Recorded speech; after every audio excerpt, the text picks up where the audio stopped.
This video will look at applications of frequency and period in sinusoidal functions. Right now, I have all of these waves set to 60 hertz. A hertz is a cycle per second. So it's telling you how many cycles you can squeeze in per second that goes by. And when we're talking about electronics, the frequencies tend to be very, very high. They might even be as high as megahertz and gigahertz. We won't look at anything quite that high right now. When I turn on my scope to look at these, there are these two markers, and these markers can be used to measure the period, which is the amount of time it takes for one complete cycle. Now, the way this is set up, it's very hard to see where a cycle might begin or end. And what I did was I moved these to measure the bottom of a cycle, but just for fun, I'm going to move them over. So I've got that lined up with what appears to be the top part of the wave. And then to measure a complete cycle, I'm going to move that one there. Now, if you look down here, it tells me the time for each of these. And then it gives me T2 minus T1. So what it's doing is subtracting these two numbers to give me the period. So the period for this particular wave here is 16.742 milliseconds. So very, very short interval of time.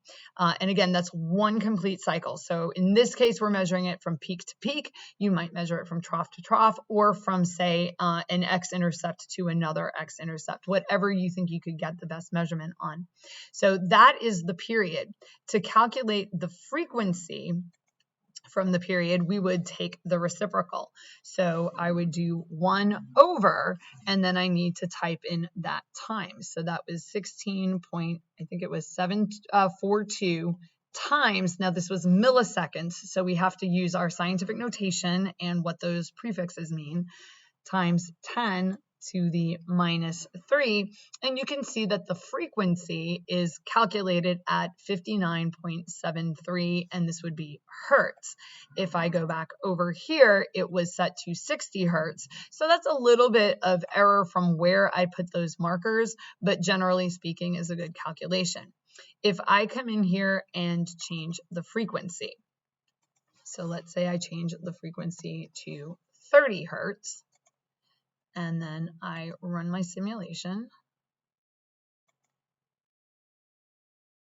Not sure I can get that. Let's try that again. Oh, even worse. Okay. There we go. Finally got it. All right, so we're going to be looking at that purple wave. And once again, I think I'll try to do a peak to peak, just trying to see what might be pretty good there. And so moving those two markers, I have a period of about 33.145. Now remember, I changed the frequency of that to 30 hertz, so 33.145.